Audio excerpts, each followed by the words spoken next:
Good evening, everybody, and welcome to this evening's meeting of the Finance Committee. A very exciting meeting. I hope it's going to be as well. Let's move straight into item 1. Apologies. To receive any apologies for absence. Thank you, Mr. Chairman. We have apologies from Councillor Rogers, who is being substituted by Councillor Rideout. Thank you. Item 2, public questions and statements. Mr. Chairman, we have received none. Item 3, councillor questions and statements. Again, Mr. Chairman, we have received none. Fantastic, thank you. Item 4, minutes of previous meeting. Anyone have any issues with the minutes of the previous meeting? If not, I will sign them at the end. Thank you. Item 5, declarations of interest. Does anyone have any declarations they wish to declare? Sound of silence, wonderful. Item 6, dispensations. Have any dispensations been requested? No, Mr. Chairman, none have been declared. Fantastic. And then we move to item 7, which is chair's announcements. I will just say a very quick, I don't have any formal announcements, I suppose. I would just want to say a quick thank you to everyone involved in all of these budget setting processes so far. That's councillors on all sides, officers, everyone. It's been I know it's been a challenging, as always, a challenging experience, and I think it's a credit to everyone that we've got two budget proposals on the table for consideration this evening. I will be hopefully expecting a little more, or perhaps all the good showmanship to be for full council next week. Although if you're planning any, please feel free. And hopefully we get through this hopefully quite painlessly. So thank you all, and that's all I have to say. Let's go straight then to item 8, budget monitoring report for 25-26, and over to you, Steve. Thank you. Good evening, Chair, councillors.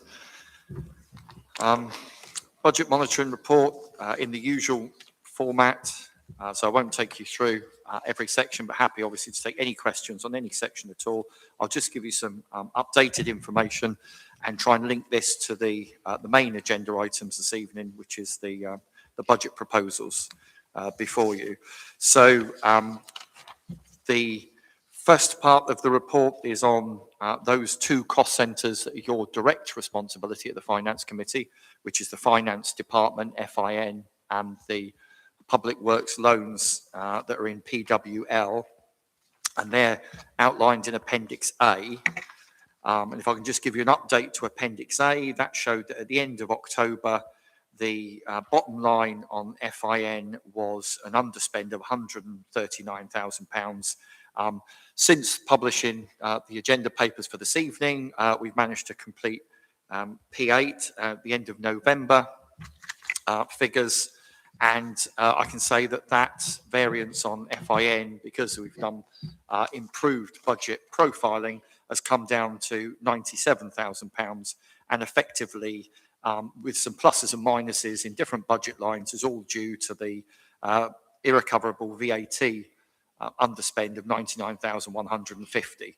So that remains in, and that needs to remain in throughout the rest of the financial year until HMRC has considered our voluntary declaration and decided yes or no to accept our figures or to look into it by themselves. But whenever they come up with a figure that we need to settle our liability, that's when that underspend will be met by an invoice, and that will disappear. So excluding that, by the end of November, we were pretty much on track, and all the big variances had gone by then. The other cost centre, PWL, as you can see, is very easy to profile that during the year because the government tells us exactly how they want us to pay those loans during the year, and therefore there's no real excuse or possibility of a major variation. So that's the update for that first half of the report. Because the Finance Committee has said that it wants to, as well as looking at its own cost centres that it's got direct responsibility for, it also wants to see the council-wide picture. So that's the subject of Appendix B. The figures are in Appendix B onwards. And again, I can give you an update as at the end of November. That Appendix B, bottom line, whole council position, underspend of just over £1 million, 1.047 million. That has come down to £800,000, again, as a combination of some of the lumpy spend profiling catching up during another month of spend, but mostly because officers have looked at their budget profiles and more accurately predicted how their budget should be split over the 12 months. So after several months of promising you that officers were and budget holders were looking at those profiles, we're starting to see the fruition of that work, and therefore the chief exec and I were in a position to optimistically but fairly pragmatically conclude that we think in paragraph 8.2 of the report that we feel that the year-end predicted underspend for the whole council is going to be about £400,000. And here's the link to the other agenda items. When we get to those budget proposals, you'll see that that £400,000 predicted underspend for the end of this financial year is built into both budget proposals. Whereas this time last year, we were seeing very large underspends and yet didn't feel confident to be able to predict a year-end outturn underspend. So, with a year under our belt, we feel much more confident about the information and the data. We have got explanations as to why that 800,000 updated variance for the whole council comes down to 400,000. Much of that is to do with the VAT liabilities and the other accounting adjustments that we've gone into great depth in previous meetings. I won't bore you with them this evening. But hopefully you can see, and the people, the councillors involved in proposing those two budgets that we'll look at shortly, feel much more confident themselves that £400,000 is a good place to be at the end of this year, and has enabled those budget proposals to be perhaps a lot stronger than they were this time last year. Apart from that, there's a lot more detail in here. We've got the usual section in the report, section 6, which gives all the explanations for the various revenue variances, which I won't go through unless you've got any questions. And the reason for the appendix D is because for every one of those large variances of £50,000 or more, the words are in section 6, the numbers are in the appendix D, but also because this is still a fairly early meeting of you taking on this responsibility of looking at the whole council-wide picture of budget monitoring. That's why you've got appendix D before you, so that you can see whole cost centres, whole service teams at the council. So, for example, appendix D1 is the crematorium in full, all of the detail that normally officers see and councillors don't usually get to see, all of the gory details there. So perhaps not this evening if you want to concentrate on the budget proposals, but at future meetings of the Finance Committee, by seeing this detail, that might also get you thinking in terms of other questions you've got on those particular areas of the council. You could choose in future meetings, decide on perhaps a whole department at a time to look at the detail of a department and perhaps get a bit more insight into what the income and expenditure of those various teams are. But I'll shut up at this point and happy to take any questions on the report or any of the detail. Thank you, Steve. Good to hear we're at underspend again, or looking at underspend again rather than overspend. I think it definitely does come a point. We've had this discussion in previous meetings, haven't we, where I'm not going to complain too hard about this much of an underspend. I'd like to hope that in future years, we talk, well, we have this conversation every time, don't we? The profiling, it'd be nice to not be in this position. It'd be nice to get to the end of the year and think that we spent what we expected to spend. But thank you for the report. It is much appreciated, and all of your explanations around it. Are there any questions? Ted? Thank you, Steve. I always admire what you produce. Just two things. One, staff development. Nothing's been spent. I think it's rather sad that the officers have not found reasons for helping the staff generally to improve upon themselves through continuous professional development. The other one, much more for you, Could the variation not just be, oh, sorry, I was not looking at this correctly. I was going to ask for variation in percentages, but it is there. Sorry.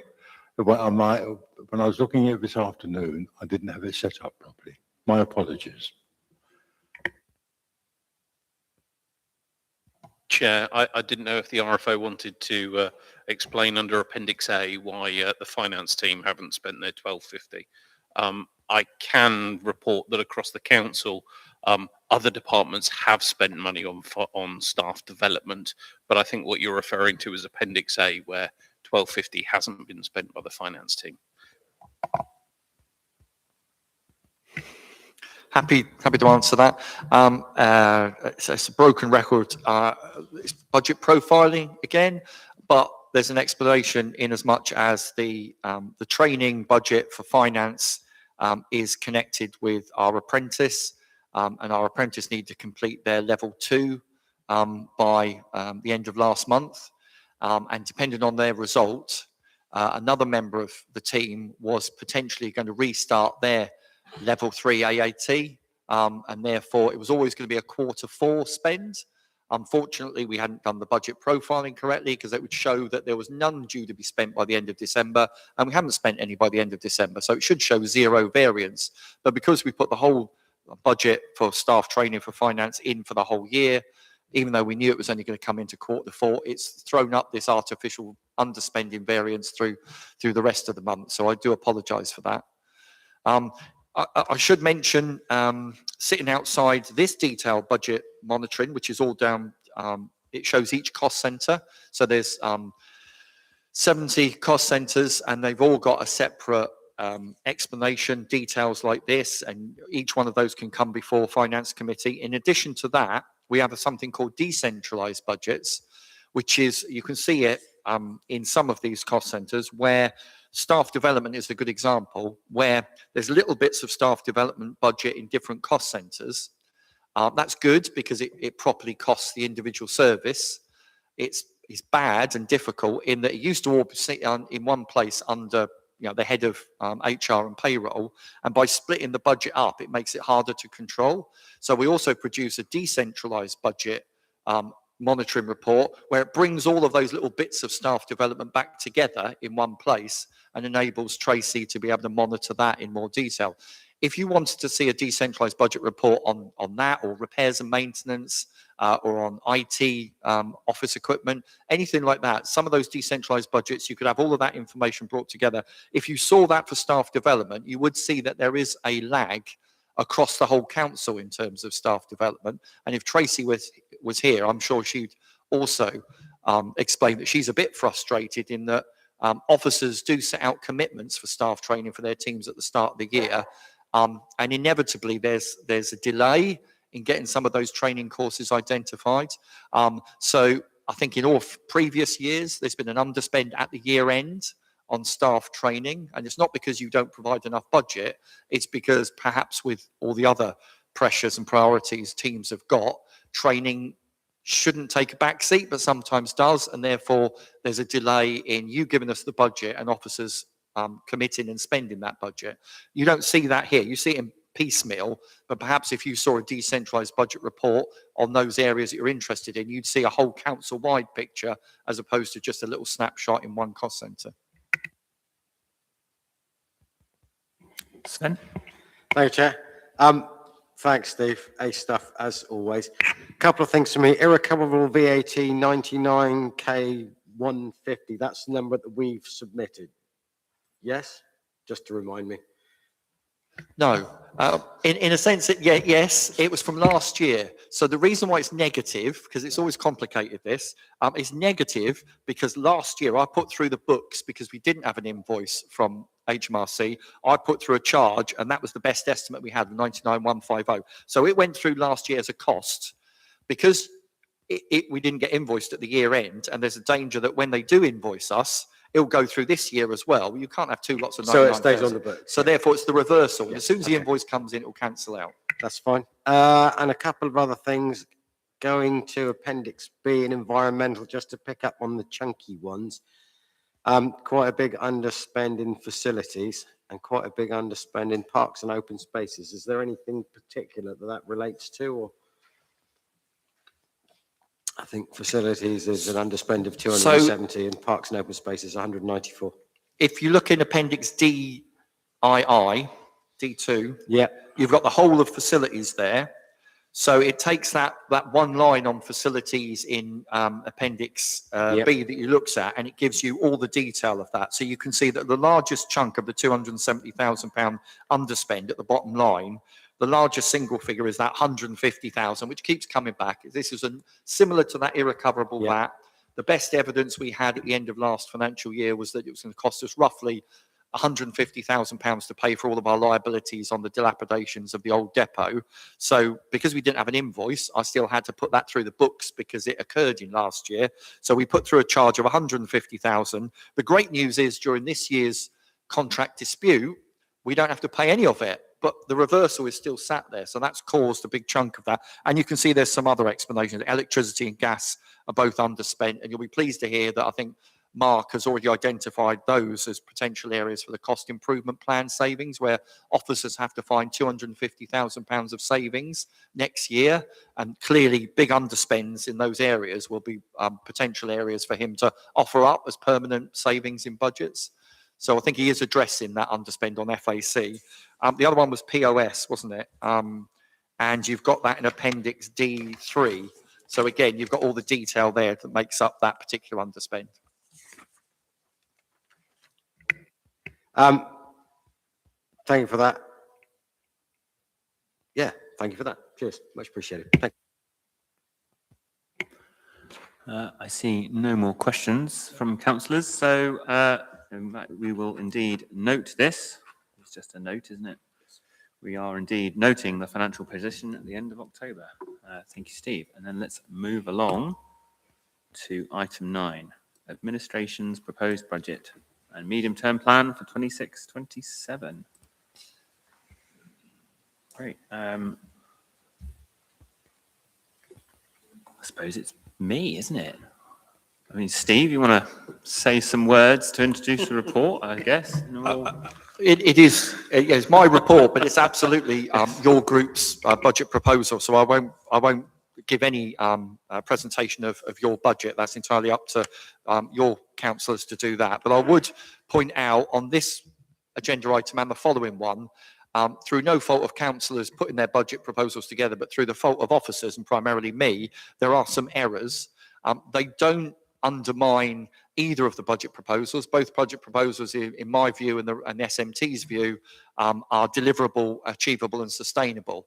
So none of the errors and the correction of the errors changes that fact. They're quite minor in the grand scheme of things, but I feel I need to explain the errors before we then go into any political debate, just to make sure you're happy with that. And by all means, keep challenging me if you need further explanation. So on this particular, on the administration's budget proposal, the error is in paragraph 7.1. Most of paragraph 7.1 actually relates to the opposition's budget. So I do apologise for that. What it should read is, and it's much shorter, is in the administration's budget proposal, there is no change to the existing £750 annual allowance, which each parish council is entitled to claim. The annual allowance, this annual allowance has not changed since 2009. We then go on to paragraph 7.2, which mentions the Wiltshire Council's review, but that is okay. But paragraph 7.1 needs to be replaced by the wording that I've just read out. So I do apologise for any confusion that caused. Thank you for clearing that up. Well, okay. As I said at the start, not many theatrics here, not much showmanship. I'm certainly not going to go through it line by line and item by item. I'm sure you'll all be pleased to hear. I think what we have before us is an administration budget that more or less intends to do what we set out to do. We're not proposing any cuts in services. We're looking at forward planning for future cost pressures and essential repairs. We're looking at shoring up our existing positions, both financially in terms of the full replenishment of the reserves and in terms of refurbishment of things like playgrounds and footpaths and things like that. there are a couple of considerations, and I do thank you, Steve, for drawing our attention to paragraphs 7.1 and 7.2. We have not proposed any change to council allowance in this budget per se. I was very happy and keen to keep it, or to allow us the opportunity to debate that at full council as perhaps as an amendment, or an amendment to the budget. I think it's something where very specifically all councillors deserve to have their say on, specific say on, let's say. The other consideration, I think, the only thing I'm going to perhaps deviate from what's written in these papers is that in light of some of the recent conversations about the Christmas light position, or the Christmas lights and the Christmas light provision, that's the word I was looking for. And I think being mindful of the increased or better financial position that the council finds itself in, we don't necessarily need to we don't necessarily need to be looking through that prism of constant cost saving. I suppose what I'm trying to say is that I'll be happy to amend this budget slightly to put perhaps a little bit more money towards future Christmas provisions. I think that's something I'm comfortable with. The idea of running an event where the intention is not necessarily to make money is something that makes me feel a bit more comfortable than perhaps it did a year ago, a year or so ago. I think it's really important to be viewing this budget in light of where we sat this time last year, where we sat this time 2 years ago. That we are not having to make, whilst there's been some difficult decisions to make, we are not talking about the very, very difficult decisions that we were having to make with the financial position that we were finding ourselves in this time last year and the past few previous years. I think that's all of it. I think that's all I have to say at this point. The numbers look good. The reserves will be replenished. The council taxes, well, the precept indeed is coming down. I suppose that's the other thing I will just very quickly address. We're looking at a 5%, 4.99 increase this year, 3.99 increase next year, and then 0 for the next 3 years. Again, not to preempt item 10, I think the difference between those two is the final number in precept actually is very similar. However, we've profiled it, which I think is interesting. I think will give us potentially that little bit of room if needed, if we have another poultry cross, if the Guildhall suddenly falls into a sinkhole, to be able to look at that little bit of extra headroom in future years. Yes, touch wood, let's hope that doesn't happen. But certainly it felt difficult looking at the surpluses that are modelled here to be justifying increases in years 3 through 5. I'd like to be getting to the position, or getting to the point where we're perhaps not paying the highest council tax in Wiltshire anymore. We'll leave that to Chippenham or Trowbridge. So I will happily take political questions about this. If there's technical or financial questions, I will defer to Steve if he's able to answer those, which I'm sure he is, because he's excellent, or Asa indeed if he needs to be. And that's it. I've got 20 questions. I know Atticor wanted to make a comment first, so I'll cede the floor to him. Thank you, Chairman. I'm just going to touch on, I'm glad that you've touched on the Christmas market, that you will be considering an increase, because I know the opposition has clearly mentioned that they will put extra money, and it is very much needed, because our Market Square people of Salisbury, once a year, they like to see the markets flourishing and the whole square to look even better, or the whole Salisbury when it comes to lighting. But I'm delighted that you're going to be adding that one. However, we had a discussion this afternoon on, if I can just touch on 7.2 of increase of the councillors' allowance. Myself and Annie, just for a note, myself and Annie, we would want to propose something. I think Annie will lead on that one for an increase, because I think it's important. It's not, and I'm sure the officers will be able to correct us if it cannot be affordable. But I think it is important that we increase to the maximum as we can, because that's what allows us. The simple reason, okay, some people can afford it, we're not worried about it, but there are times where we have to spend a lot of money in order to come to the meetings and the papers and the parking charge. That needs to be considered, but more importantly, future generation, when we want to have more councillors joining the council, they need to see some sort of incentive and as why they want to join the council. At the moment, we're struggling. So I think this is something that we will put forward just for councillors to note, that the increase of the council precept, and it will put forward and we will decide on that for council day. Thank you. Thank you, Atikul. Questions?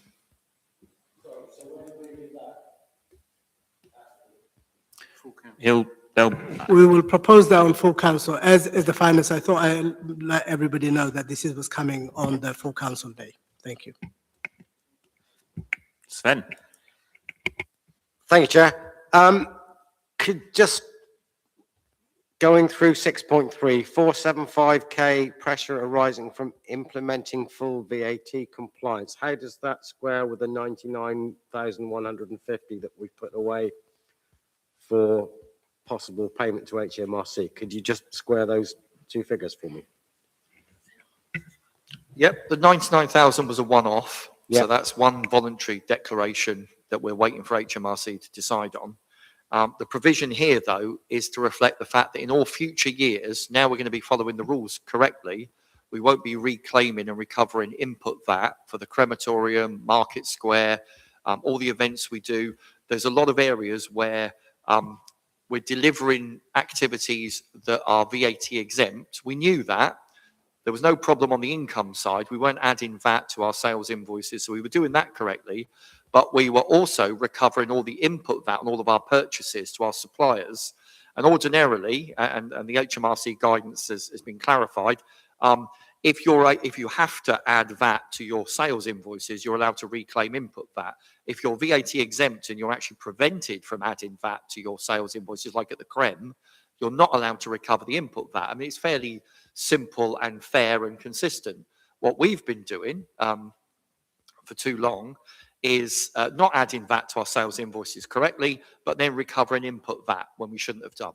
So the 99,000 was to quantify for that amount of irrecoverable VAT that we claimed in error. So we're volunteering to HMRC, we need to pay you back this money.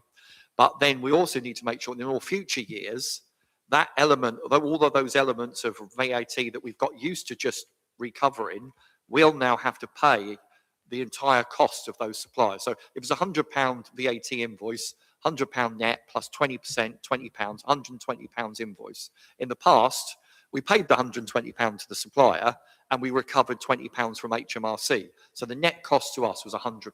We paid 120 out, we got £20 back, it cost us £100. We should never have been recovering all those £20. We should have been swallowing the whole of the £120 cost. Okay. And therefore, going forwards, the provision in here is to make sure that we increase people's expenditure budgets to compensate for the fact that we have to now absorb those VAT costs and not recover them back from HMRC. So they're two completely different numbers. That's fine, but at what point does those numbers actually drop out of the budget setting process? Because we can't have a budget setting process which for decades to come has that line in it. At some point, it's got to fall out and become part of the normal process, isn't it? How long will it take for that to happen? So what if full council accepts either of these budget proposals, because the VAT provision is in both budget proposals, if the once full council approves that budget, that will be built into the base budget going forwards, and it will no longer be seen. I'm not trying to hide it anywhere, but in answer to your question, to be absolutely transparent, in the medium-term financial plans, in the overall, in Appendix A of this particular budget report, in all of those figures, you get to see a line that says bids and savings, which is where this paragraph you referred to is in at the moment. Once full council have approved those bids and savings, for next year, it will be within the top section and it'll be in the base budget, so you won't keep seeing it.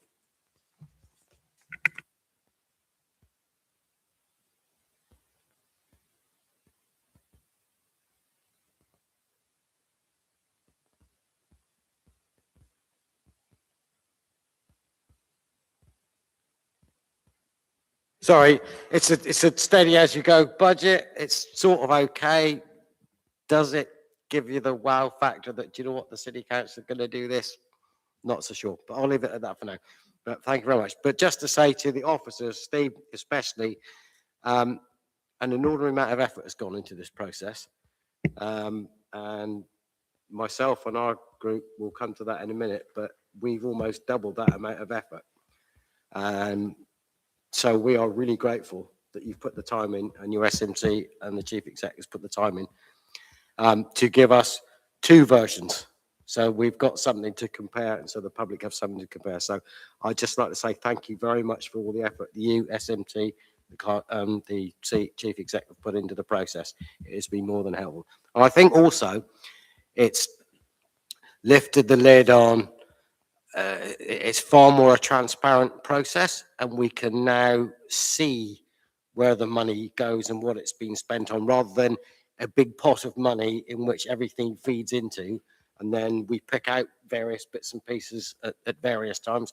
We can actually see money goes in, it goes there, and it goes out to whatever we assign it to do. So I think it's much clearer as to how the council's finances are generated and how they're spent. And I think next year we'll be able to drill down a bit more into the income generation side. I mean, my pet favorite has always been the creme. So we'll be able to look into the revenue generating service. Do they really generate a surplus or don't they? So the caravan and camping site's another good one. They write us a check for 100K every year or something.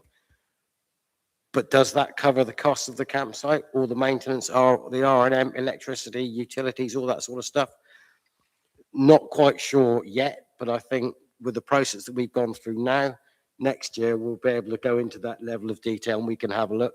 So the next budget setting process, we'll be able to go, that makes us money, keep it. That's a lost leader. We need to lose that, or dispose of it, or sell it, or whatever. Yeah, if the asset's not making us any money, then we should dispose of it. But I think next year will be the time to do that. I think given the couple of years we've just had, just to get ourselves back on the straight and narrow, is probably the biggest achievement that we could have expected. So thank you very much for all your hard effort. Much appreciated. Thanks, Sven. Article. Thank you, Chairman. Steve, if we just go back on the budget pressure of the VAT amount, unless I'm missing something, why is this budget pressure? If we're going to charge people, let's say £100 plus £20 on top of it, then we're basically paying that back. So why is going to be a pressure of 475,000? Unless I missed something. No, you haven't missed anything. I've just not explained it very clearly, so I apologise for that. So, for example, the crematorium, all of the costs associated with running the crematorium are mostly the suppliers we have, the purchase invoices that come in there from VAT registered suppliers, and therefore they create the invoices £100 plus £20 VAT. You know, this is just an example. We got used to only putting the £100, and you can magnify that by the hundreds of thousands it costs to run the crematorium. It does run at a huge surplus, but it still costs hundreds of thousands. I understand that. What you've done on previous, I understand that. But moving forward, for instance, why should there be a pressure knowing that we identified the problem, we're going to solve it now? So every time when there is £120, what we charge, we pay back. So there is no pressure. No, so it doesn't work that way. So we've already banked all of the income we generate at the crematorium, where we haven't been adding VAT on our sales invoices correctly. We got, what's it, 1.3 million. We've got the figures in front of us. You want to see the exact figure, but we've got the income budget correct. The expenditure budget for the crematorium has always been based on recovering the input VAT. So if there's £100,000 of input VAT, which means VAT we're paying suppliers, our expenditure budget is only that. That assumes we get the £100,000 back. Now we're having to add the £100,000 on. That's an extra £100,000 just for the creme cost that we hadn't budgeted for. So that's £100,000 for every year for 5 years. The 475 isn't an annual figure. That's the entire cost. That's £95,000 each year for 5 years, because we do a 5-year medium-term plan. So it's a 95k annual pressure we're talking about here. Now, the creme we did last year, but we've now done more work on VAT, and we've realised that we've done exactly the same mistake for the markets. So the creme is specifically legislation in HMRC to do with death, crematorium and cemeteries. However, another area of VAT exempt activity is land rental and room hire. Now, this council officers at this council hadn't really appreciated that market pitch fees is a form of land rental, very temporary for one day only, but market traders are renting a piece of land As a result of that, it comes under the land rental HMRC guidance, which again says it's VAT exempt. We don't add VAT to our sales invoices to market traders, so that's good. Again, we've got the income side right, but on the expenditure side, all the costs of running the markets and the events, which are also a form of pitch hire, all of those activities, we got used to always recovering the input VAT. You add the cost of all those different expenditures, and again, that's another £95,000 a year that we didn't see as a cost because we were recovering it from HMRC. Wrongly, we should never have tried to recover it. So in order to now set our expenditure budgets, an extra 95k higher, so that we always absorb that VAT and we don't try and reclaim it from HMRC, that has to be added to our expenditure budgets, which is why it's a 95k a year bid, which over 5 years is a 475,000. If it's approved by full council, the budget, that 95k will get split between all the cost centres that have to have irrecoverable VAT as a cost. And that's how we'll then account properly for all those costs, which in the past we just ignored because we thought we were getting the money back from HMRC. Your question about, well, couldn't we just increase our income to cover our extra expenditures? Yes, of course we can, but I don't think the market traders would be particularly happy if we just whack up all of the pitch fees by 20% to make up for this error that we, the council, had caused ourselves. So it is a question for councillors and officers to consider going forwards. Do we try and mitigate that 475k by increasing our fees and charges?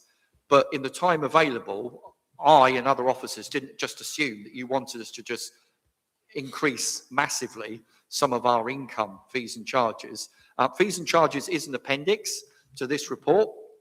We haven't assumed £95,000 extra income from putting those fees and charges up, but that's entirely within your authority if you want to suggest that. But at the moment, we think we need far longer to consult some of the affected partners before we start massively increasing fees. Okay, I apologize, Steve. I might be, dumbfounded here. But again, my concern are here. But why should we increase the income? Because if the customers is paying for it, let's say my business, I would say £100 plus £20 VAT. Customers paid for it, so that £20 effectively is not mine. It goes back to VAT. So there is no other cost. Why should I be accumulating more charge people, higher rent or anything like that? Because customer has already paid for it. What I've got extra, I'm paying back the VAT. That's how it normally works, doesn't it? Similarly, when an invoice comes to me, let's say I'm selling wine, they give me an invoice of £100 plus £20. I have to pay £120. That £20 is offset from my VAT quarterly from the VAT amount. So I don't see where there is a pressure here. I'm sorry, I know I'm acting dumb here, but I just don't see the pressure because that is never should be accounted for or feel pressure about. No, it's me who should be apologising because I'm just not articulating this very clearly. All of our income invoices are absolutely fine.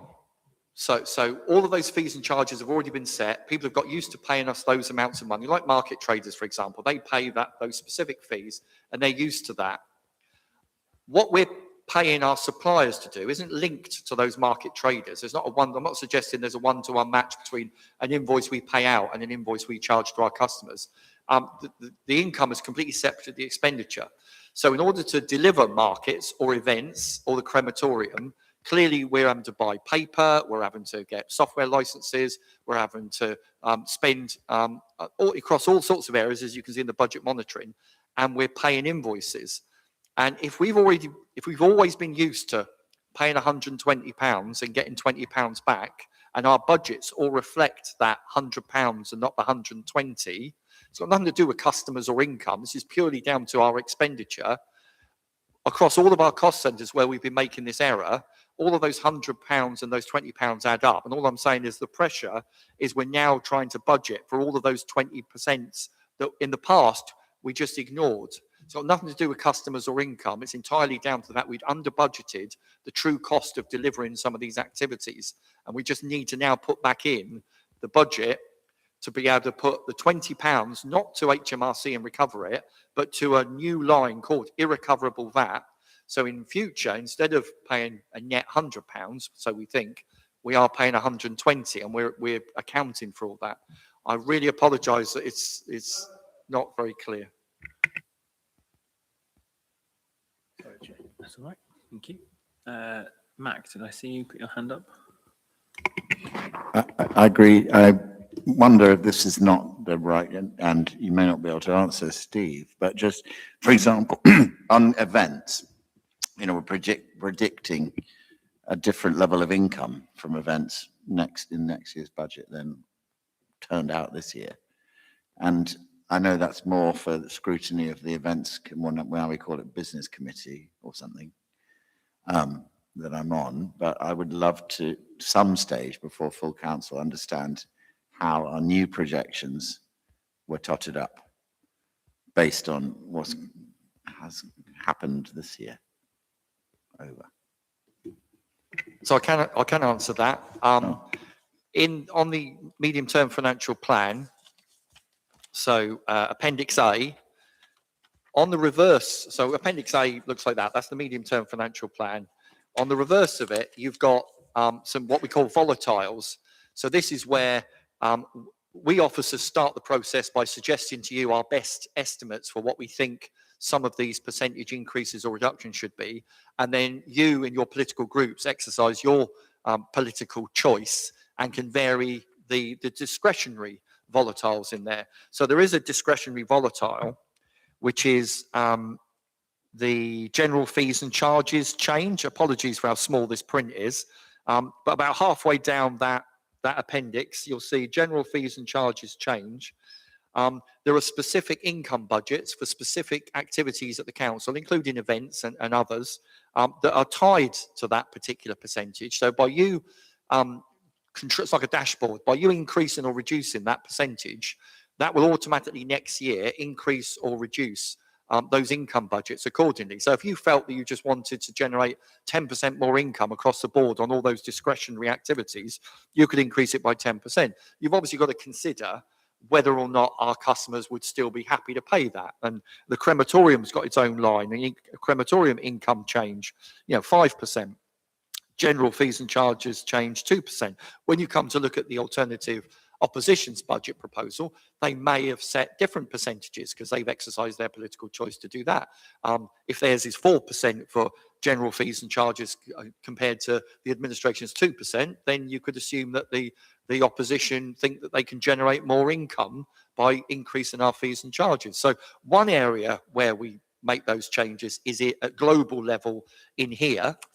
The other is in all the separate bids and savings. So in addition to the global change, if there are some specific events, income lines that either the head of service or politicians want to tweak more precisely, then you'll see it on here. And you will see some bids and savings, they'll be classed as savings because they're generating more income. But whenever you see in these, in Appendix B, the bids and savings, when you see red bracketed numbers, that's either a reduced expenditure budget where officers are saying they can make a saving in expenditure, or it's an increase in income.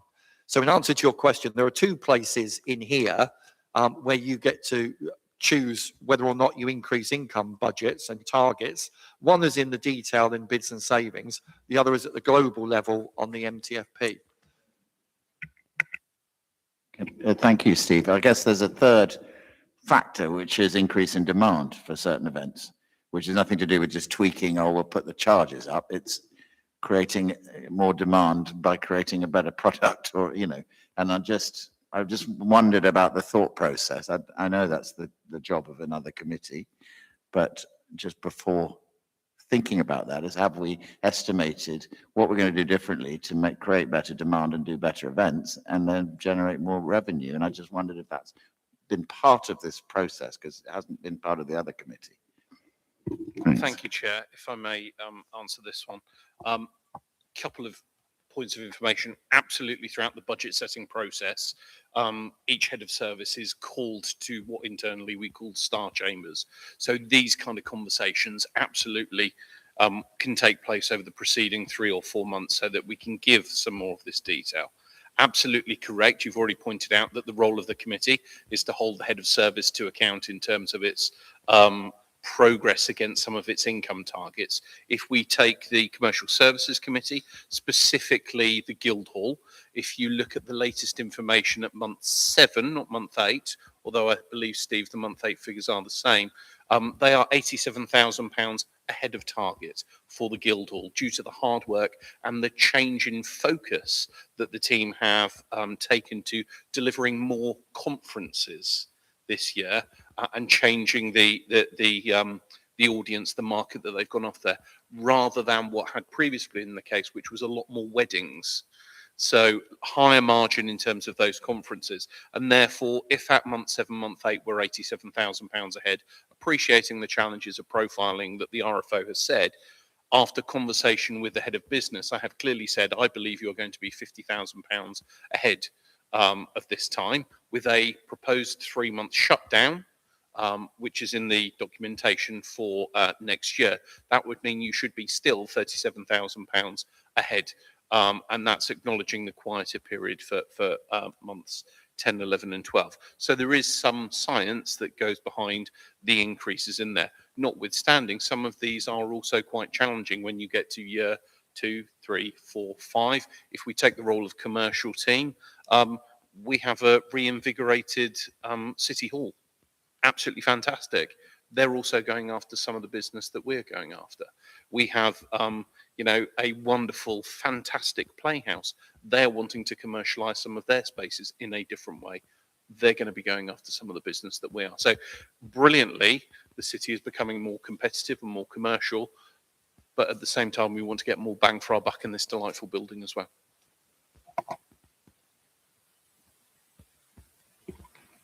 Steve, you want to come in? It was only to add to Asa's commentary there. If you looked at Appendix B, 6B, top right-hand corner, because there's pages and pages, bids and savings, but just picking up on what Asa said, business operations, Guildhall, 6B, you look at, on the left-hand side, reference 7A and 7B.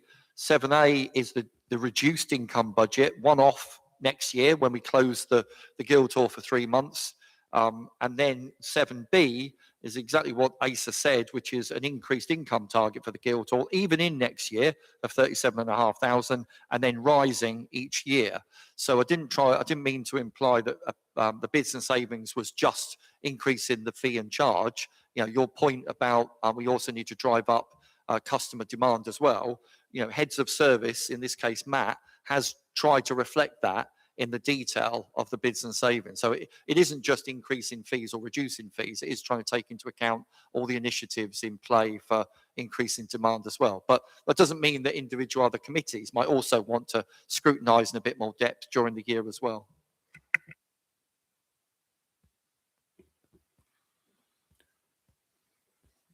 Any more questions, comments? Oh, I'm not going to sound.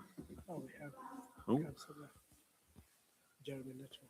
Oh, Jeremy, I can take a question from the floor from a member of the public. Come on up.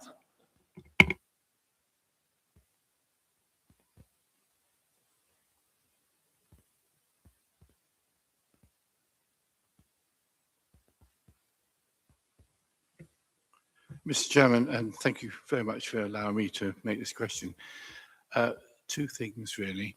A plea that we've all been through this process, which has been incredible and great support from officers and councillors. I just wonder if, like most organisations, our heads of services could do proper business cases in year rather than the shopping list in December that we have to sit around and make decisions. It would be really good for the big ticket items to understand what needs to happen and the cost of those projects, so that when we come to the budget setting, we can make those decisions and prioritise those in the knowledge of need. My second plea is that we've just heard an announcement that we're due to be 400,000 underspent.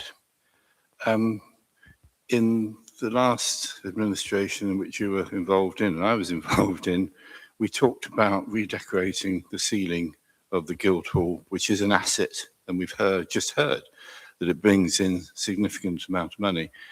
I wonder, therefore, if it would be possible in its dark period next year, when we're closing the Guildhall for all kinds of alterations and maintenance, whether that would be a good time to finally, after 5 years, to do the ceiling and repair that. Because if we could carry some of that money over to do that, I'm sure that would be a great asset for us all next year.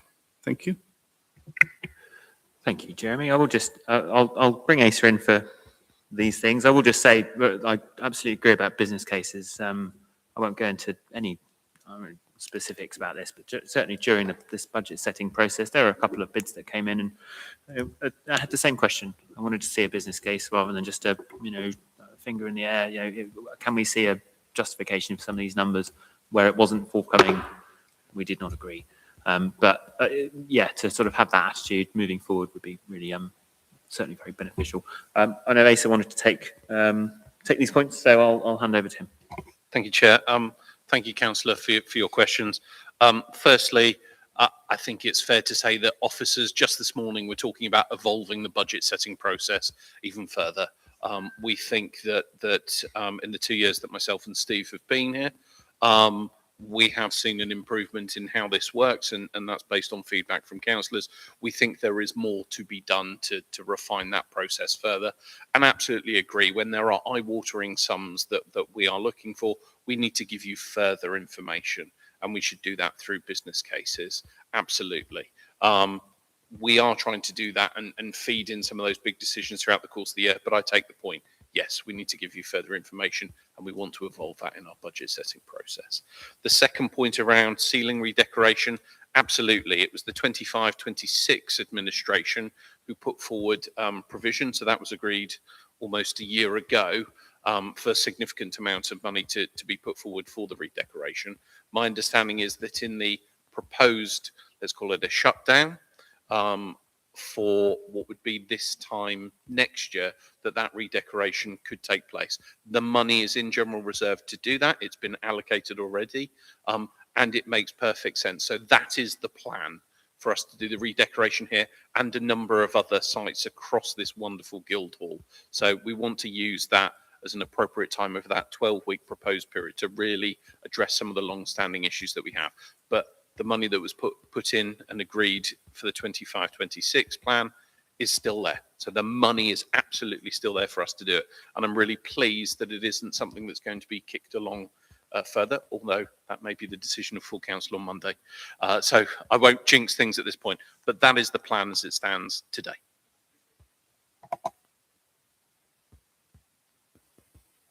Ted, come on in. Having listened to this, it seems there are no further questions.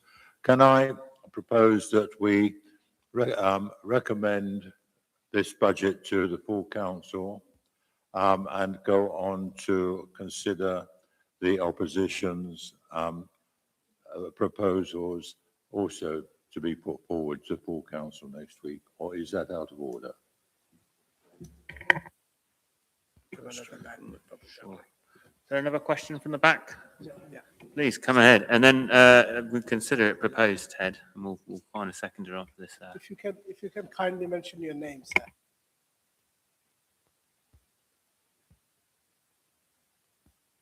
Can you hear me? Hi, thanks very much. I really appreciate being invited along. So I'd just like to ask a few questions and make some points, really. Please, can you state your name? Oh yeah, my name's Neil Harrison. I live in the city. I've been here 20 years. Okay, I live in the city. I've been here for 24 years. So I'd just like to ask, there's a number of points. First of all, there's an underspend this year. Are you sure you want to ask the taxpayers to have pay more money? Is that really what you want to do? Second point is, how can you ask for £400,000 to repair the poultry cross? Okay, what has caused the damage to the poultry cross? Was it the car crashing into it? Is it the 8-ton lorry that parks next to it every week? Will those fees ever end? Are you always going to be repairing this ancient building? Should it really fall on the taxpayers of the city to pay for the repair of this ancient building? So that's my question to you. Also, the next question is, how can it cost like £200,000 to repair some loos in one car park and £250,000 to repair some loos in the marketplace? I mean, these are huge numbers. You know, this is, I just cannot believe that you're prepared to accept those numbers. Okay, and then my next point is, last year there was a budget to spend £24,000 on youth services, and you managed to spend £14,000. So my question to you is, can I ask you to examine your conscience and to see if you're using taxpayers' money wisely?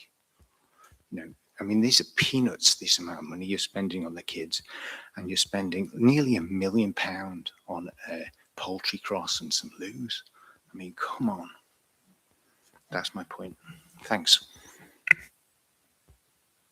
Thank you for your questions. I really appreciate you coming along and engaging with the process, and we're always very happy to take these sorts of questions, and I'm very happy to answer them. I think as been covered in this meeting, even previously today, previously in this meeting, the £400,000 underspend is a relatively, or the confidence, I suppose, in the £400,000 underspend is a relatively recent development. There were points in this budget setting process, very much even towards the very end of the budget setting process, where we were looking at having to set a budget, assuming that we were making no underspend this year. That effectively, we're achieving a balanced budget, which is a good place to be. And that's sort of the assumption that we had to work on when we were setting this budget. And, you know, we've been able to kind of, you know, adjust a little bit, or certainly we did. I don't know about the Conservative budget. You know, we were able to do a little bit of an adjustment at the very last moment in light of the sort of increased confidence that we would have a larger underspend. But it's not the position we had going in. It's not the understanding that we had going in. The other point about that, and sort of the point about underspends overall, is that a couple of years ago, not that long ago, we were looking at a very seriously bad financial position to be in. We've had to be putting these budgets, we've had to be looking at underspends in order to remain legally compliant as an organisation. There was a point where we could have been forced to effectively close as a council, at which point everything this council does stops happening. All of the markets, all of the toilets that we operate would have had to have gone. Every single service, every single event, or every single thing that this council had done, other than the bare statutory minimum, would have absolutely fallen by the wayside. So we need to be compliant, legally compliant, as an organisation, and that involves having a full reserves policy, or a full bank account at the amount that we've set. That 400,000 does take us back to our intended position as far as reserves are concerned. This isn't about amassing wealth. It's absolutely not about watching the numbers in the bank account get higher and higher at the cost of the taxpayer. It's about making sure that we are legally compliant, making sure we're not under any risk of any organisation, local government, national government coming in and shutting us down. We are able to continue delivering the services that we believe that people want us to deliver. And that's not a belief based off of anything sort of more at all nebulous. You know, that I'm sitting in this seat, or rather I'm sitting in the seat as leader of the council because at the end of the day, more people in Salisbury voted for my party than any other party. We didn't get an absolute majority, but that's how democracy works. We're not sitting here. I'm not sitting here going, I'm doing this stuff because I am the North Korean dictator of Salisbury. You know, there is a reason why I'm sat in this position. So I hope that answers the question about the underspend. We're certainly not in the position of amassing wealth. Poultry Cross is a really interesting question. It is under our ownership. It is a Grade 1 listed monument, I believe. It is, as long as we hold responsibility for it, it's our responsibility to look after it. The damage, as far as I understand it, and I'm not an expert, not an architect or a building structural engineer, the damage was not strictly caused by the car that crashed into it. As I understand it, it's not caused by the lorry that parks next to it. It's caused by years and years and years and years of councils, successive councils and organisations failing to look after it. Like, I at one point, I think I was talking to Asa or talking to Mark, and we were trying to find out when was the last time any of the organisations that look after the Poultry Cross took the time to get up a ladder and go and have a look and see what sort of state it was in. You know, it's possibly likely that none of the organisations who've been responsible for the poultry cross for the last 100 years have bothered to do that. It's only by taking the initiative, I suppose, by trying to be responsible, that we've kind of gone, yeah, let's actually have a look at these buildings, these monuments, these structures that we're responsible for, and make sure they're not about to fall down. You know, am I going to sit here and say that no one has ever, jokingly perhaps, considered knocking down the poultry cross? No, I'm not going to say that. It's come up in conversation. It's not something I'm interested in doing. I don't need, new gravel for my drive, right? I would like it to stay. And that means that we do need to, unfortunately, spend the money to look after it. There's a theme running through this budget, tried to have a theme running through this budget of being responsible and forward-looking. I said there'd be less showmanship and less sort of, big grandstanding, I suppose, and I'll stand by that. But there is in this budget, and I accept it, acknowledge it. It's in the Conservative budget as well. There is a lot of forward planning, and I think the good example of that is the cremators in the crematorium. It's been mentioned the crematorium is one of our great assets. It brings us in more income than anything else other than the precept does. And in this budget and the opposition budget, there is an allowance and a pot of money that is being provisioned for in the future to make sure that when the burners stop working, we're able to replace them. That is not money, all right, it's not money I'm spending right now, but it is not money that's directly potentially benefiting me, right? That we're looking at 2030, 2035, perhaps, to be replacing these things. I could be long gone by then. We might be gifting a future administration a massive pot of money effectively to do whatever they want with.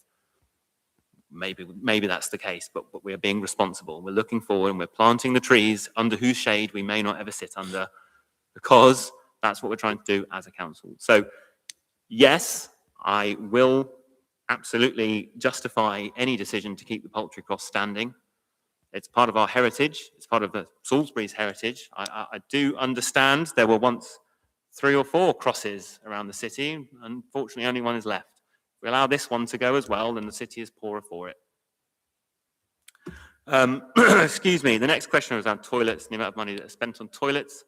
Again, I think it's important, really important, to understand that these numbers, again, we have not plucked them out of thin air, but equally they are not. I'm not going to say they're not fully costed, but they're not. They are estimates. They are best estimates in some cases. They are an amount of money that we believe this may well cost. The marketplace toilets, I think we're reasonably confident, because we set up a working group of councillors who went away and got the information, who brought in the experts to say, here's how much this is going to cost for us to be able to do what we want to do, or here are the different options, here's what we're going to put on the table. Again, that's a decision that's been come to by a group of councillors. It's been brought back to this council, and we've said, yes, that's something that we want to do. We want to reopen these toilets, we want to refurbish those toilets, and we want to provide them for the people of Salisbury. So, yeah, again, if they end up costing less, fine. If they end up costing what they're going to cost, also fine. I'm very happy to spend this money. Back to the poultry cross, back to tourism, back to the idea of people make a lot of conversation about people coming into the centre of Salisbury and not being able to find the toilets. I absolutely understand that. It's not a great look for the city if someone's going to the toilets in the market square and suddenly they're closed. I think personally thought it was just as bad in some ways of having those toilets in the state that they were. Not a great advert for the city. They are under our control. They are under our control. We own them. We look after them. We are responsible for them. There we go. They're under our responsibility, and it is right, I believe, to try and make sure that we are keeping them in a good position. Finally, like social care, I can't really speak to that. I cannot really speak hugely to that. I could easily sit here and say that sort of thing comes under the auspices of the larger council, of Wiltshire Council. I think that possibly is more the case. Doesn't mean we shouldn't be doing it. It also doesn't mean there's nothing here for people who need it the most. We have a whole communities department. We have a whole communities team who are out there doing great work for some of the disadvantaged and deprived communities in Salisbury, of which we have several who rank very, very low on a national level, or a national scale. So perhaps we could do more. Absolutely, we could do more. But I'm not here to say that we're not going to do some of these things. Just we should let these things sort of fall into the earth. I hope that answers your questions. again, I really do appreciate you coming here and taking the time to ask them. I'm very happy to have a conversation, further conversations with anyone, including you. I was going to say anytime about this or any other budget or any other decision that we make. We are accountable to you. So again, thank you for coming. Chairman, before we bring Annie, can I say something? Yeah, absolutely. Please do. I think Annie wanted to say something as well. Interesting you mentioned about the poultry crossing. So can I just put something? Although we are here to look after the poultry crossing, but bottom line is we couldn't do anything without the permission of Heritage England, for instance. We couldn't even touch it or do anything. So realistically, okay, we made, I think we want to have that crossing, but if we were to make a decision that we no longer want to look after or have the poultry crossing, does that mean that Heritage England takes on the burden and they are liable for it, or are they going to simply take it off from that area? That is something I'd like to know. I have absolutely no idea, but Asa perhaps might. So I can come back to you with a written answer on that, councillor, but my assertion would most likely be that guardianship would pass to the national organisation. They would undertake any repairs necessary and then bill us. So effectively, we have taken this poultry crossing, regardless whatever happens, we'll still be liable for it. I'll come back to you with a detailed written answer, but my assertion is that when we took asset transfer from Wiltshire Council, we took over the responsibility, and unfortunately, as the leader has said, I think many decades of poor maintenance and underinvestment have led us to where we are today, where there will need to be significant income put towards it. I think it would not be an officer recommendation to try and absolve ourselves of that responsibility. And feedback from councillors generally is that the poultry cross is something that they feel is very important to this city. Obviously, it's for full council to make a decision. Well, also, I'd like to thank the gentleman who actually raised a very important point. We often talk about youth services, we're trying to do better, but I think the gentleman's point was, what I understood is, we managed to save £10,000 out of £24,000 budget, not able to spend that. I think it's equally very important that we spend that money wholeheartedly, because we often talk about youth services, trying to provide better for them. We managed to save 10,000. So that must be, that's what the point is raising and saying, look, you managed to save 14,000, but you're spending £1 million on other things. So I think that's a quite a key point to be noted. In the future, we need to be looking after the youth services, spending the money fully so they appreciate it, not saving £10,000. Thank you, Article. Annie, did you have a question, or were you? That's okay. Thank you. Thank you. Okay, I don't see any other hands from the public seats or otherwise. I know Ted's proposed it. I'll be very happy to second it. I will. Are we listening to the opposition? These are two different items, so yeah, we will come to item 10 in a second. I could come back to you a little, Sven, about your steady as we go budget. I think I won't, other than to say that I don't entirely agree with you. Well, in fact, I don't agree with you at all. But we can have that conversation next week, can't we? Let's save it for next week. Yes, indeed. Let's move on. Well, let's put it to the vote. So we are voting on item 9, administration's budget and medium-term financial plan, as a recommendation that we bring this report, indeed budget, recommends this proposal to full council on the 12th of January 2026. All those in favour? Well, that's everyone. So great, that is passed. So thank you all. Thank you very much. Item 10, oppositions groups proposed budget and medium-term financial plan. Is it Sven? Steve, have you got a preamble first, or let's preamble? If you don't mind, I'll take responsibility for the errors that are in this report and then hand over to you. So apologies again, councillors. It's not a funny matter. It's a real rush getting these through before Christmas, but there's no excuse. We should have made sure that the following errors weren't in here. So I apologise again. particularly to the Conservative group for causing this. So paragraph 10.4, resolve whether to recommend the opposition's proposed budget, not the administration's again, which was obviously item 9 of the agenda. So apologies for leaving administrations in that paragraph, and should have read Conservative opposition in there. And then there are 3 technical errors, which I won't go into any great detail unless you ask me any specific questions on them. But environmental bid number 38, which is in the bids and savings pages, page number 1, environmental services. You look down and number 38 on the left-hand side, you follow those numbers down. 38, reverse last year's bid for solar panels on the roof. That shouldn't be in there because that was really a temporary stopgap to say we're reversing last year because we built in too much money in the base in terms of the medium-term financial plan base budget. There was too much money in there. So that was temporary to offset that. And then at some point before Christmas, I was due to take out both that bid and the base budget, and then they would have disappeared forever. I took one out and not the other.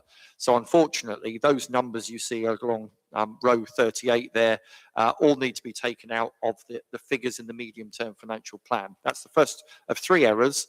The second error is in the business operations version of bids and savings, bids numbers 7 and 9 of sheet 6A. So if you go through the pages again, 6A, business operations events, bid number 7 and 9. We haven't treated, as officers, we haven't treated those consistently between the Conservatives and the administration. So we should either have them in both or in neither. And unfortunately, we were inconsistent there. So those need to be taken out. And then finally, in 6B, so over the page in business operations, Guildhall, 6B, bid number 8 should also needs to be adjusted. In that, you'll see it's a bit odd looking anyway. If you look across the years, year 1 is a net cost, and years 2 to 5 are net reductions in expenditure. It should be minus 6,000 in year 1, and it's positive. We got it right in the administrations, we got it wrong in the oppositions, to the detriment of the opposition. The net total of all of those 3 errors, when we correct them in time for next Monday's full council meeting, is negligible. It's positive in the Conservatives. It makes the bottom line for the Conservative budget marginally better, but only modestly. So it doesn't really affect the overall report or any of the conclusions you can draw from it, but those errors shouldn't have been in there in the first place. So I do apologise to councillors for those. But as I say, it doesn't make any significant or material difference to the overall report and the figures.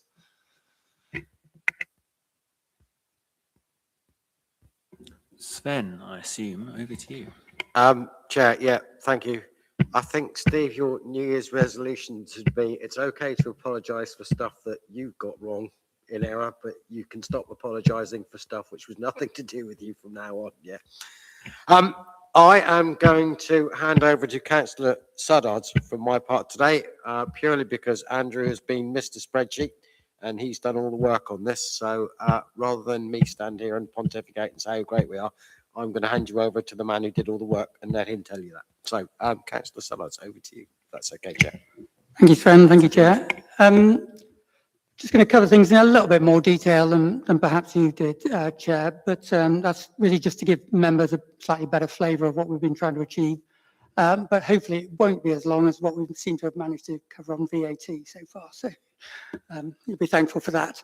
I'd reiterate my thanks to Steve and Asa for their great help, and also, agree with my colleague, member of the public at the back there, and yourself around, having business cases next year. It will certainly help next year. So our approach, we tried to balance the budget headwinds like the, toilet expenditure, the poultry costs, the Guildhall repairs, cremator recapitalisation, with trying to keep the precept rises down low, which hopefully the gentleman at the back will appreciate, given the big tax rises that are taking place elsewhere and the households are still feeling the pinch. We are also do not intend any cuts in services, and we're trying to fund quality services and enhancements where warranted, We're also doing our councillor duty to focus on efficiency too, trying to make all the money spent count. We're also trying to make best use of this year's predicted 400k underspend as part of that. So what are the headlines? Our preset rises, we think, are a fair bit lower at 3.5% next year and 2% the year after. So kind of inflation just under next year, and then getting better with 1% in the increases in years to 5. And we think this still equates to a lower rise at the end of the 5-year period than the administration's.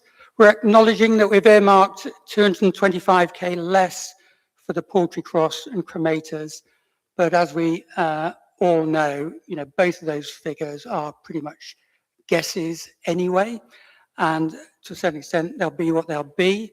But I would also mention that the poultry cross does have a working group setting up where obviously the aim will be to try and get money from other organisations, so we're not just funding it through the city and the city council. But we do end up with what we think is a good situation, which is 1.4 million in the general reserve above the minimum by year 5, which is a fair bit more. This is not about collecting a big pot of gold which will have no use, but we've had some great pitches for what I think people might call nice to haves. We heard about the splash park. We hear about 3G pitches. Both of those would be significant things for our use. And we've heard about pitches for improving the market scare with a stage, for instance. So we think it is important that we do have some money in the kitty by the end of the 5-year period to fund at least a couple probably of those nice to haves, as well as have sensible money for headwinds. How are we doing this? Well, we're doing this by not being miserly, but we do focus on efficiency. We believe in technology, so things like digital and AI should help with clerical work, and we believe we should be moving from fixed to mobile telephony. We're funding tech, so we have kept in the support for the HR software, and we're also moving to the better payroll provision. We're supporting that. We're mostly resisting pleas to continually increase the headcount of the council staff. Council staff numbers have doubled since 2021. There's reasons behind that, we know that. But we do see the, what we sense to be slightly going down the easy route of asking for more staff, and we're resisting that, except for communities where we see the need for an additional person to help with a more rapid transition to the more strategic role that I think people want to see across and so it allows the communities team to focus wider across the city and aligns how the pantry is run with what we know that the supermarkets are happy with, which is that they are not happy with giving food to the councils. They want to give food to charities. And we know that there's Pride in Place funding coming to the target area in Bemerton Heath. We do increase the general charges and the plots for the market by 4% in line with inflation. And charges to the council are going up, so we think in general, charges that we charge should also go up too. We want to make best use of our assets, so we're aiming to lease the tollgate excess capacity, but in the next year at a more realistic and achievable price, and continuing to lease Fisher House. We're also funding enhancements. We do think, there is some money available for enhancements. We have put in money for traffic-free days, a certain number, to effectively trial being able to close some of the roads down and have a move towards the mega markets. We do have money in there for better Christmas decorations and also a trial Christmas lights switch-on event, better floral displays to make our city more beautiful, and funding the improvements to this room from next year rather than pushing that to the right. we are, after all, a city that relies on tourism and visitors, and we think, money to help with that is money well spent. We believe we're doing some great stuff with markets and events, but we firmly believe that we can do better.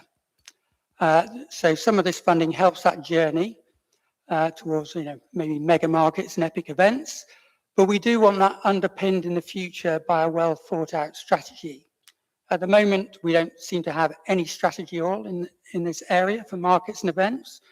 And we don't really know even how to define success, whether we should be making money, we should be subsidizing things, we should be, seeing it as a, council should subsidize it. So given we don't even know how we're going to define success, it's not really surprising that we don't know whether we're doing a good job at all or not. So we would like to see, along with the money that we're putting forward in certain areas, a well thought out strategy for markets events being developed this year so that we can underpin Salisbury being seen not just as a good, but a great market events city in the future.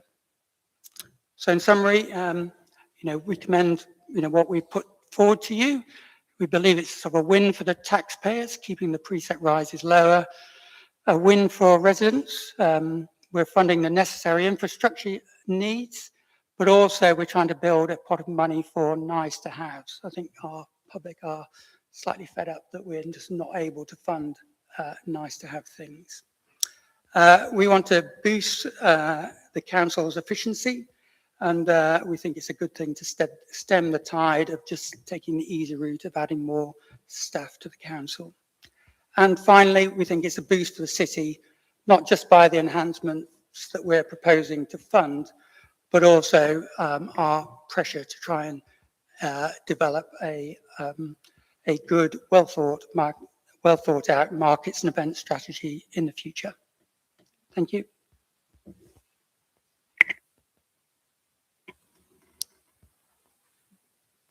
Was that you, Sven? Yeah. Okay, Sven, fire away. So just to sort of talk a little bit more around that, thank you, Andrew, for doing all that amazing stuff. We've been fairly pragmatic. We could have gone down the road of a barnstorming Tory tax cut this, tax cut that. We don't need so much money in the reserves and all the best of it. But we've gone from a situation last year whereby we were forecasting, some pretty dire consequences, to at the end of the financial year having £1 million underspent.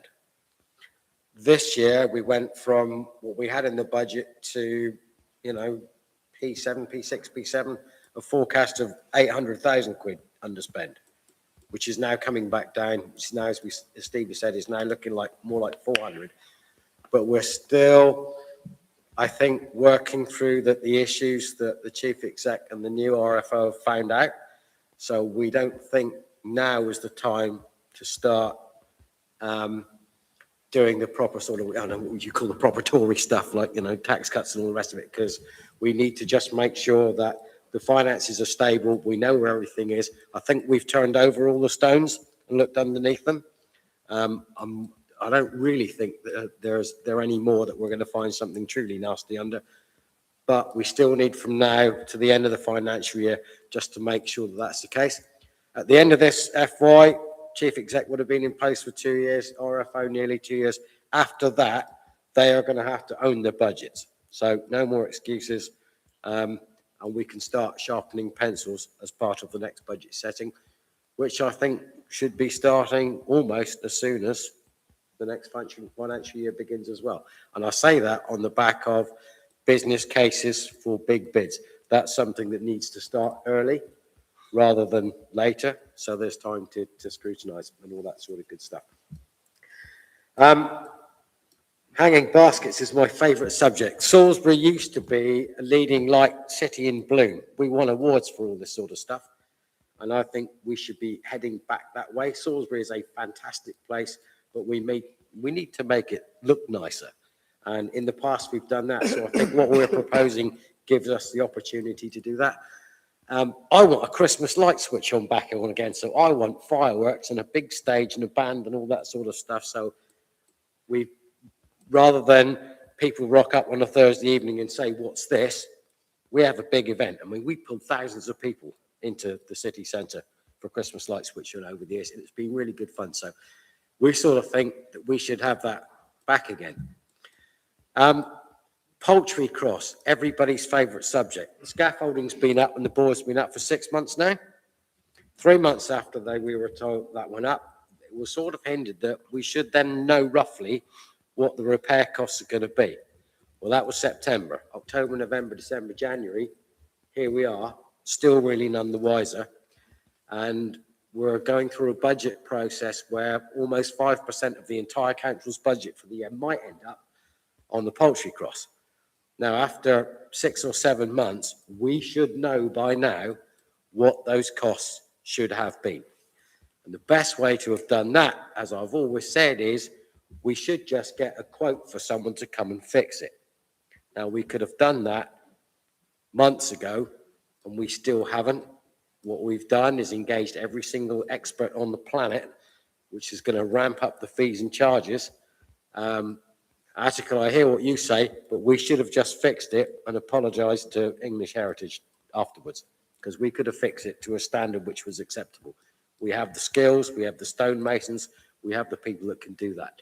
So it is unfortunate that we're sat here at this point in time, still with no idea of what the costs for that are going to be, and we should have done that. Toilets is always an interesting one. There is a conversation to be had, having walked through the central car park during the course of Christmas, New Year. We have 2 whopping great blocks of public toilets within 200 yards of each other. One at Central Car Park, one at the coast station. And there's a legit question of, do we need both of those? Not a subject for today, but a subject for conversation. And last of all, my favourite bit, and everybody in this council knows what my green credentials are and how super environmentally friendly I am, but we've done some green things. So solar panels on the depot roof, rather than just soak the panels up and use the electricity on the day, we're proposing some battery storage.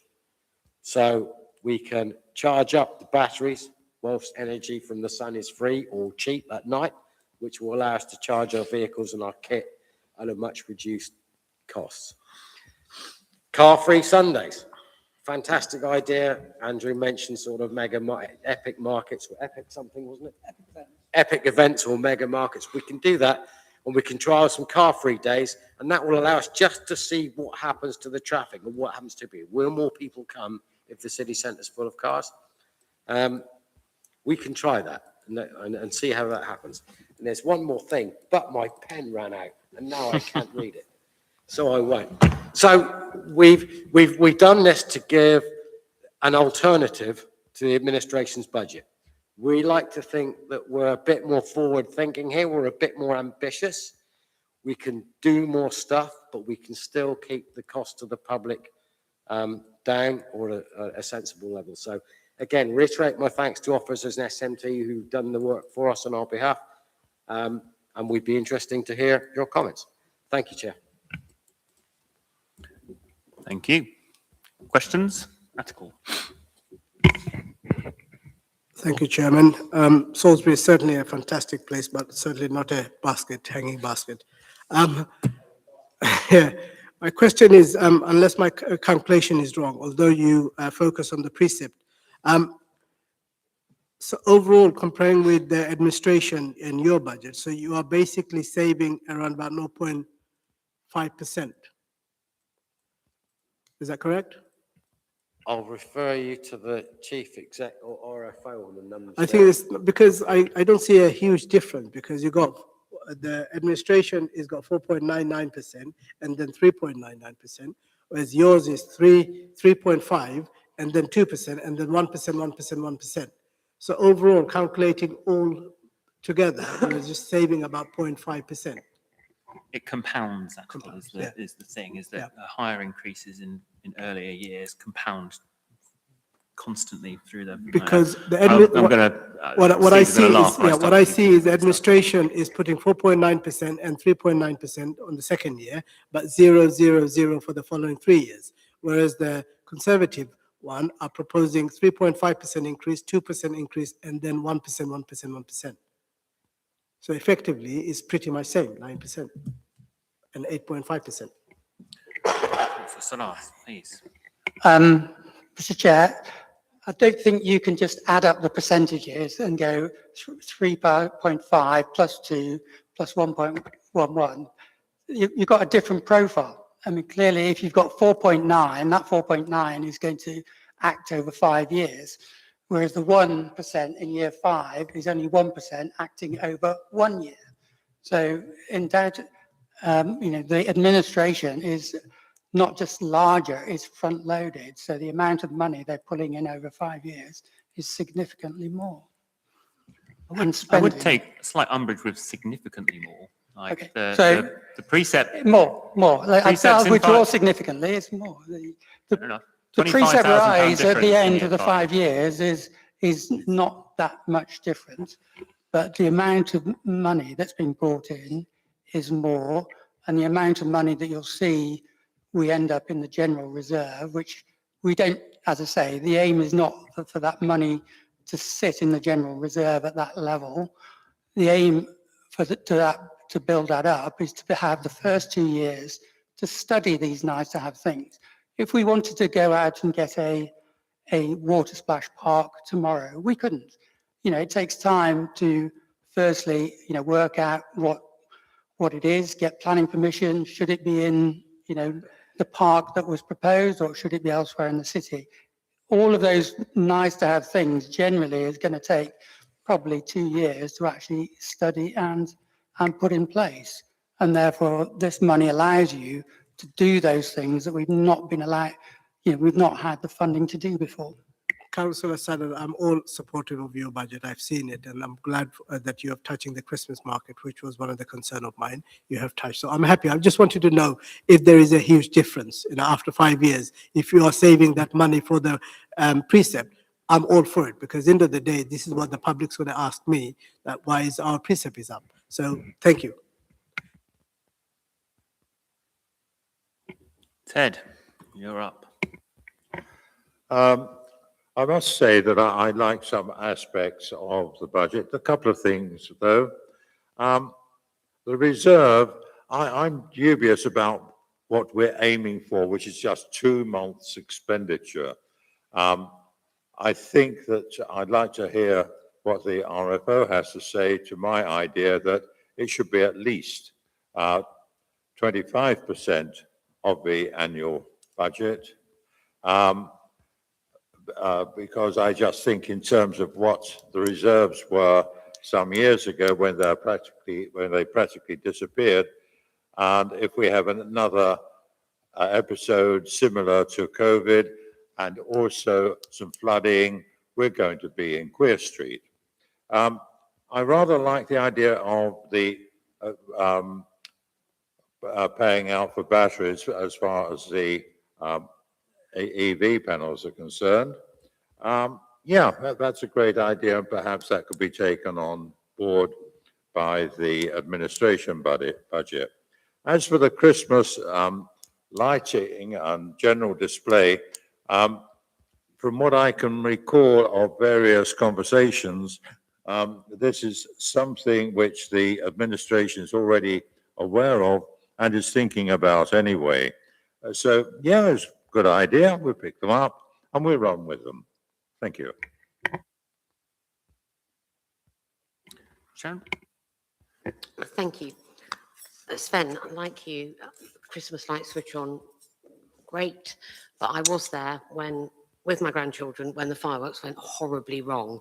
So it's not an easy thing. I was also there at the last Christmas light switch on when eggs were thrown, and we would have to invest heavily in a lot of security because there were a lot of very unhappy people around that time. So it's great that we're thinking about what we're going to do in future. But it's also, I don't want this to be a Christmas light switch on or whatever slagging match when it comes to next week, because there were some really positive things this year. Seeing Father Christmas with my grandchildren, he was something out of Miracle on 34th Street. He was phenomenal. And then seeing him on stage in the snow globe and recognise him was also one of my highlights. The other thing was fantastic, your green credentials. Lovely to see that. Hooray, well done. I will mention the word glyphosate, though. And it is in your budget, and that is an absolute no-no for me and for the Rivers Trust. And we talk about Salisbury being, you know, a very watery city. Wherever we put glyphosate, it will end up in our rivers. It will, and it will kill. And you know, only today I was seeing the egrets, that when the otters, everything that is happening in our waterways, which are fantastic, we would risk by putting glyphosate anywhere within our city.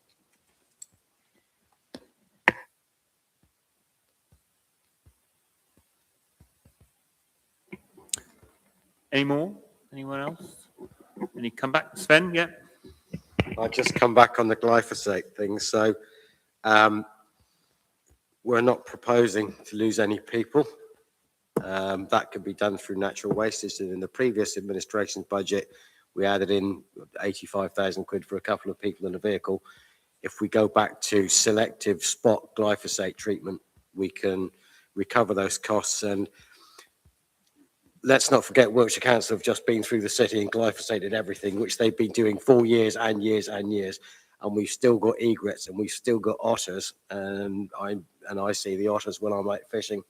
We've still got plenty of cormorants. There is a ton of wildlife left, even now, even after all the years of just random glyphosate spreading. So I do get the fact that you don't want too much of this stuff, but the selective treatment that we're talking about isn't going to be as serious a threat as I think it's made out to be. Chair, thank you. Andrew? I'd just also point out that there's some well-known, you know, very eco-minded councils who've reversed their policy. I'll quote Brighton and Hove, run by the Greens, Oxford City, Dorset, Trafford. So all parties to the left, if you like, have considered the policy, and ultimately, if we don't move in line with effectively what seems to be best practice by these councils who've been running, you know, manual weed policies, you know, we will start to see significant, you know, problems with our infrastructure in places. We definitely do not want to go to the status quo ante of throwing glyphosate liberally around, but you know, modern techniques of sparing limited, precise droplet application is clearly by these other eco-friendly councils seen as best practice. I suppose my question is, I'd love to be talked through invest to save project to reduce direct service delivery in the communities department. I think especially with regards to, you said no cuts to services. This feels like a cut to services. I'd like to know a bit more about it. Yeah, happy to explain. So if we take, really it's two particular areas. One is the pantry. At the moment, you know, we, the council, provide the manager to the pantry. And at the moment, we are asking, and, you know, Tesco supply food, but they don't, you know, they have specifically stated they do not want to provide low-cost food to councils. They want to provide it purely to charities. Our communities team are trying to do a workaround, which our member of the public down there is involved with the charity. And at the moment, you know, it's trying to contort to effectively satisfy what the supermarkets do not want to do. You know, what we are saying is the council should maintain its kind of oversight role of the pantry, but should, to a certain extent, elevate to keep it to the strategic level and, seek charity to take that over. Many other pantries around the country are run by charities. We have volunteers in running the pantry, but providing that manager role is really the crux of the matter, which we think should effectively be handed over to a willing charity. And we think 2 years is an appropriate time period to identify and put that in place. Tesco's aren't the only charity. Waitrose do not want to provide to a council, but they will provide to charities, and other supermarkets will. The second area is up at the Heath. The council effectively is staffing and providing the courses that are given to up through that council. And again, we think that's a role that really is not something that the council should really be involved with. In no other of our community centres does that take place. We've seen things like the underground studios. We've seen Rise 61. They provide fantastic things as a charity or as non-profit organisations. And again, the council has got a lot of staff money that's doing that, which we think should rightly be done by other public service organisations, whether that's volunteer, non-profit, or religious faith-based organisations or full charities. And what that would allow is the council to, rather than focus majority of its effort on two very worthy causes, and we're not intending that those causes stop or get cut. They still carry on, but just not by the council provision. And we put in place additional staff to help this transition. Because speaking to the head of services, what she tells us is their headache is running day-to-day operational issues and heading off crises. And we believe that's because they're too deep into the operational issues, as opposed to maintaining a strategic role where they can extend their focus and services across all of the ward of the city. Currently at the moment, there is virtually no effort taking place by the Connect Communities team in, for instance, my ward in West Harnham, despite the fact that there's quite a lot of, provision in parts of that council. So in summary, no cuts to services. It's about shifting some of the emphasis away from lower level operational roles, which we don't think they should be doing, and being able to spread the strategic love further and wider across the city.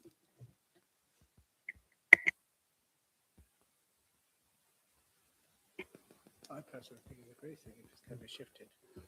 Further questions?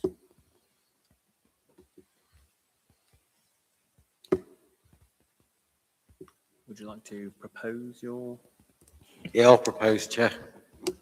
I'd just like to propose that to give a couple of options next Monday night and something to talk about, that we push this budget through also to full council on Monday next week. Second.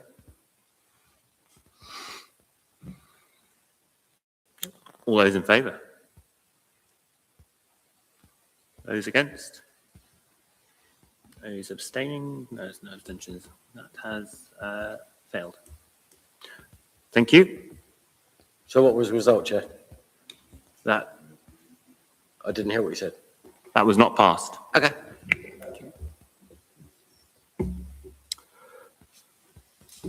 Okay, well, thank you. Item 12 then, matters arising of which there are none. It is 14 minutes past 8, and I'm declaring the meeting closed.